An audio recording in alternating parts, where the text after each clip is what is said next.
Hello, everyone, and welcome to another episode of the Outside the Locker Room podcast. I'm your host, Carter Powell. I'm going to be doing something a little bit different today as I'm doing a solo pod, so I kind of just want to hop on here and talk some ball with you guys. So, start out with the worst for first, and that would be the Minnesota Vikings.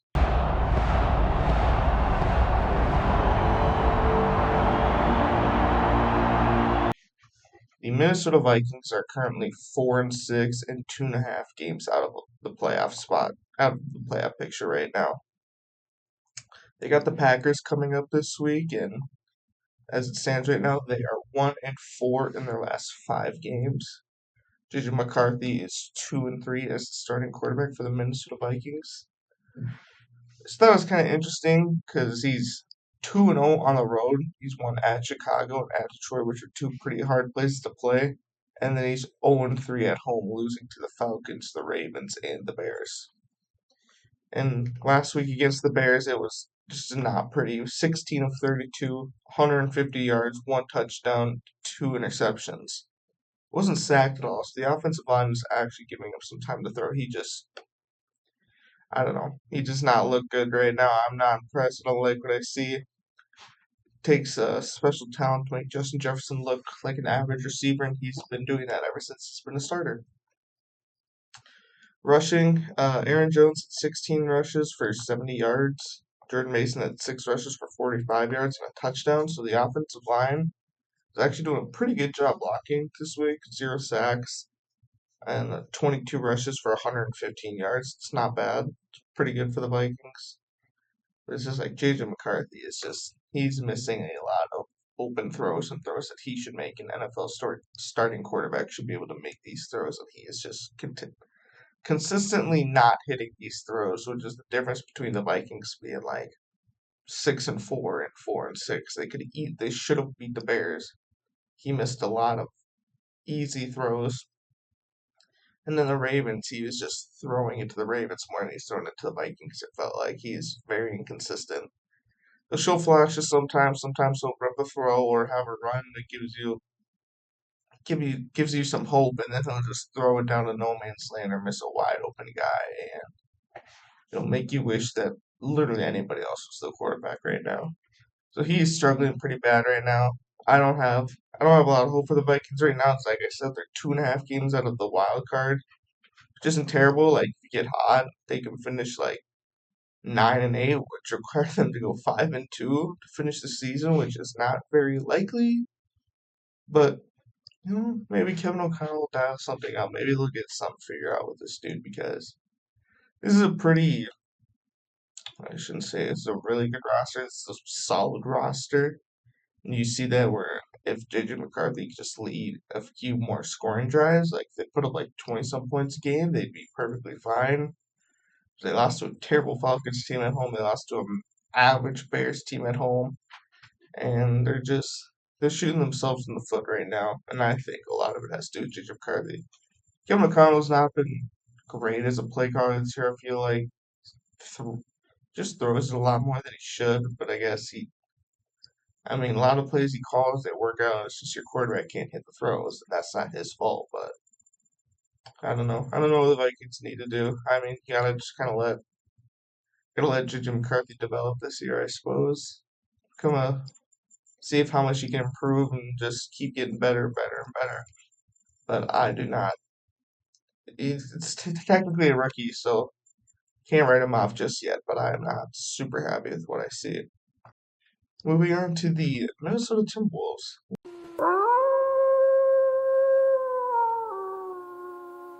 A little bit more positive note. Timberwolves are currently 10-5 so far this year, which is good for 6 in the Western Conference. They've had a interesting start to this season, 10-5, but like they've lost to the Lakers twice, they lost to the Nuggets twice, and then I'm not sure who they lost to those two, but they just have not been able to beat good teams this year. They have beaten all the crappy teams they've played, but they cannot beat a good team to save their lives. Which is, part of that was that Ant was hurt for a good period of time there. Oh, they lost to the Knicks. So Ant missed like four. Let's see, one, two, three, 4, 5. Ant missed 5 games. And they went like 3-2 over that time frame. But I don't know what to think.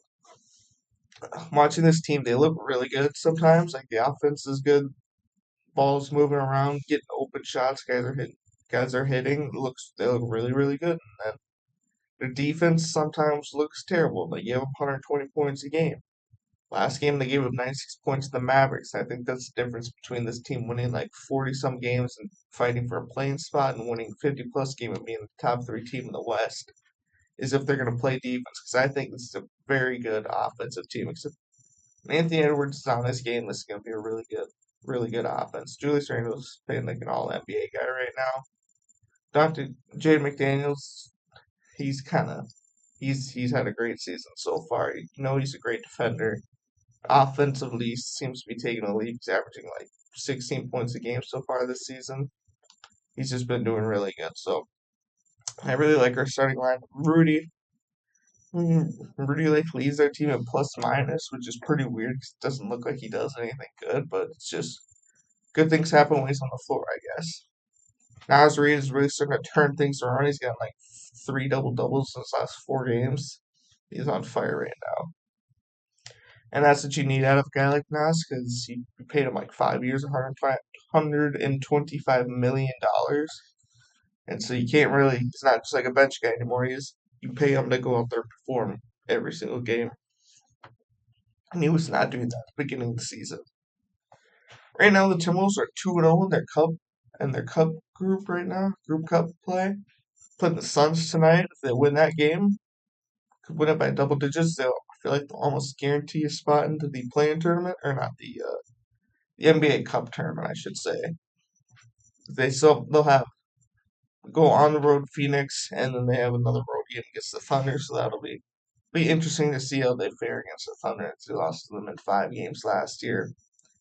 It's always pretty good when those teams play, but I don't know. I don't know how this team goes because, like I said, they've not been able to beat good teams all this year. Part of that was due to Anthony Edwards being out, and then they also lost to the Nuggets without 2 starters, and Timberwolves were like fully healthy minus Terrence Shannon Jr. Rob Dillingham, he's been solid. He's been okay.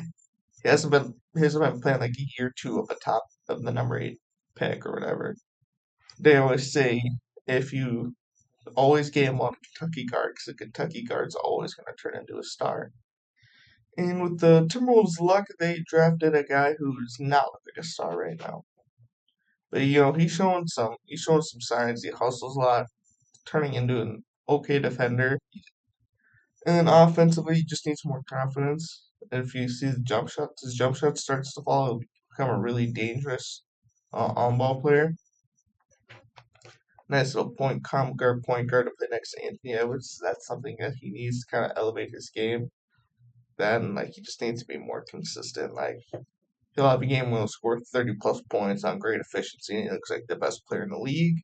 And then he'll have a game like he had against the Nuggets where he had 26 points, and he had 26 points on not good efficiency at all. And that's just kind of a step that Anthony Edwards needs to take between like being a really good player in this league and like a top 5 player in this league is just consistently. Anthony Edwards has not always been super consistent with the Timberwolves, and I think that's a leap in his game that he needs to make, which I think he is more than capable of doing. So yeah, Timberwolves are currently they're 4.5 games back the 1 seed right now. Now that really matters right now because it's so early, and I think the Thunder are just like a guarantee to be the 1 seed as they're 15-1 right now. They look really good without their second All Star player, Jalen Williams. But Timberwolves big test tonight. They're playing Phoenix Suns, who's 1 game behind them, and they're hot right now. So this will be an interesting test. Suns are not a great team, but they're playing like a pretty good team right now. So curious to see how the Timberwolves match up against them. And then I'm gonna spend the rest of this kind of talking about college football and the college football playoffs. So I love college football. I'm a big college football guy. But so the new playoff rankings came out on Tuesday night, and As if the playoffs started today, it would go.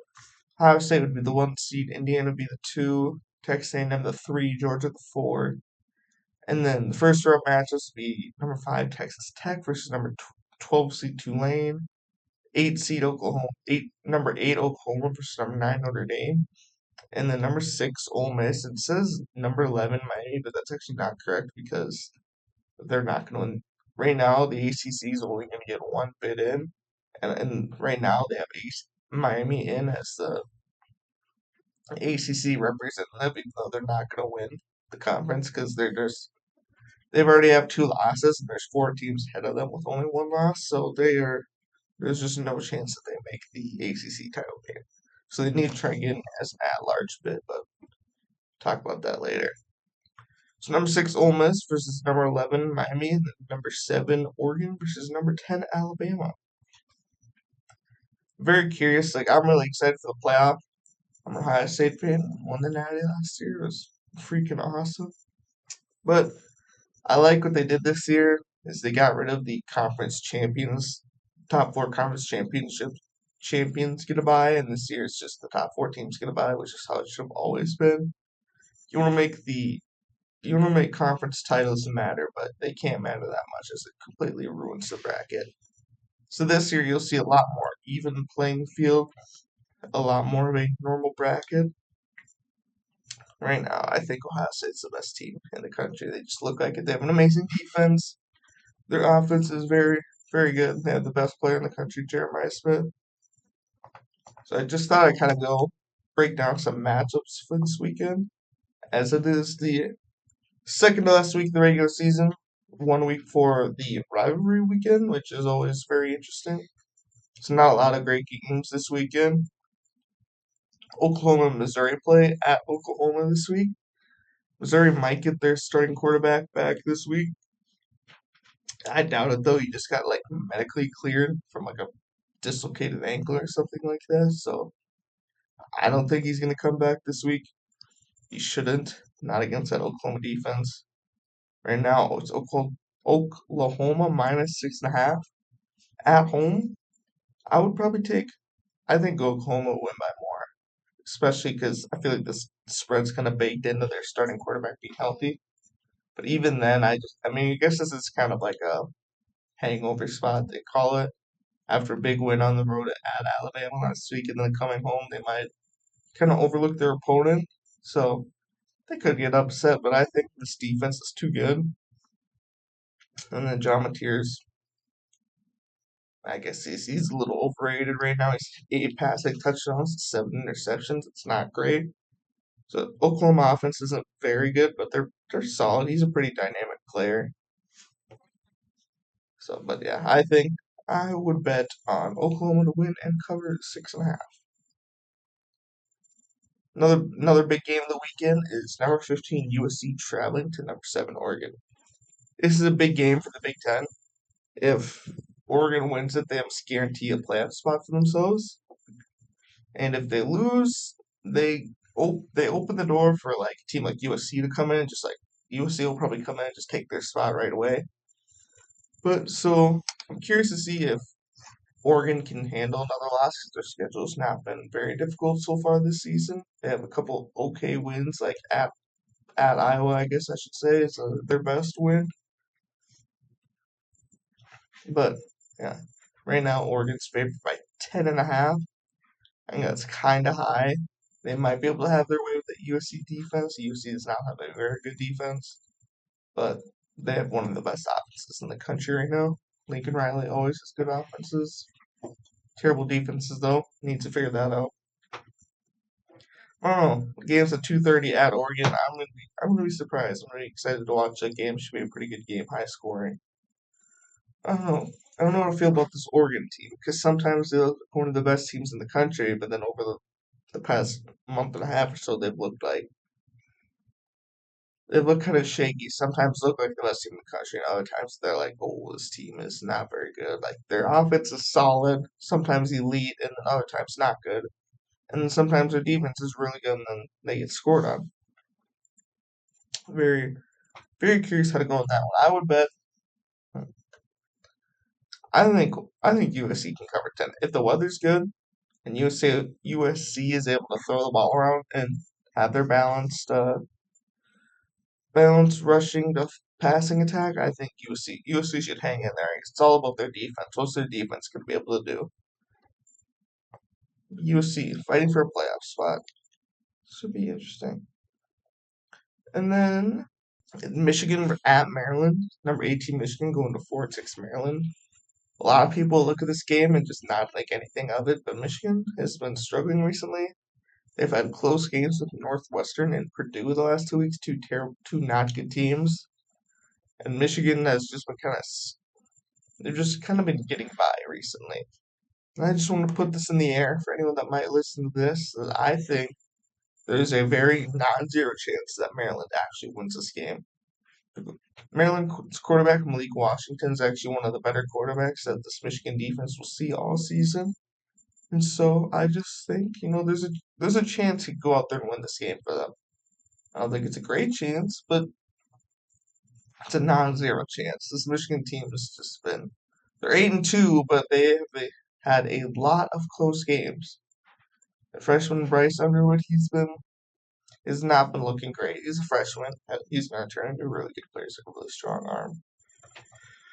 But right now, Michigan's favored by 14.5. I don't see them winning by that much. I would bet Maryland to cover, and I just want to throw this out there that I do believe.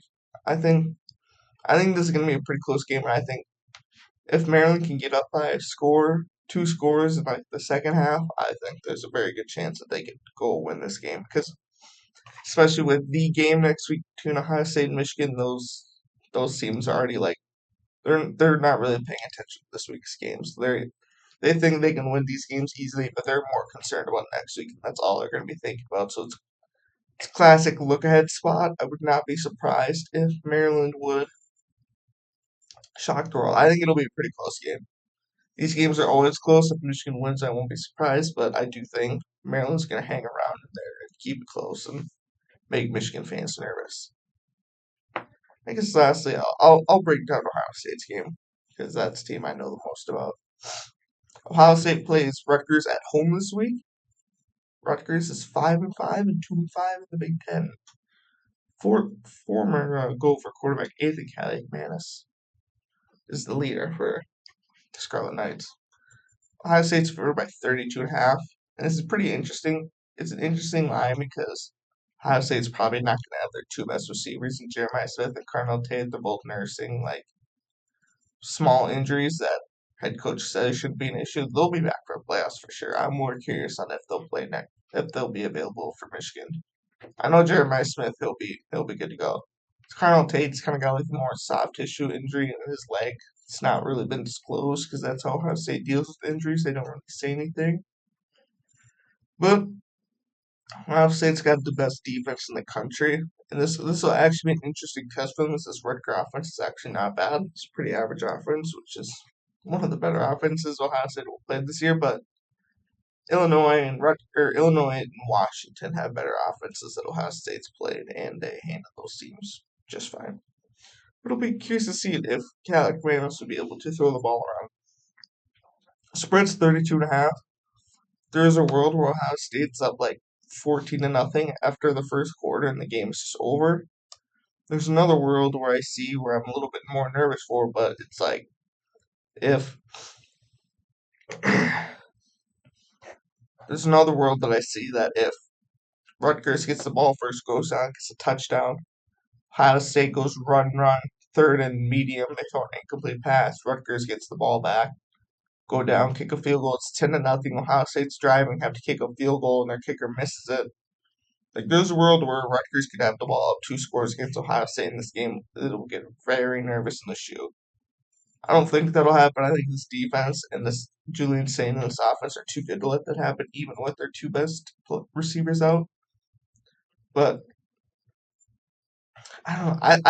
I think they'll cover 32.5. That's a lot. I guess Ohio State's. I think Rutgers will cover. Ohio State's gonna pull their starters as soon as they can. They do not want to have any injuries going into the Michigan game because they have not won that game in Since 2019 was the last time they won that game. They've lost 4 in a row. Ohio State had won like 18 of the last 19, and now they've lost 4 in a row. A little bit of a scandal in there, but we won't talk about that. But there's no excuse for not winning this year, and they want to be as healthy as possible going into that game. So I think once they get up 3 scores, I think they're going to start pulling. Not all at once, but they're going to slowly start pulling guys so everyone will be healthy and available for the Michigan game. Thank you to everyone that watches this podcast, and I hope you have a great day, and see you later.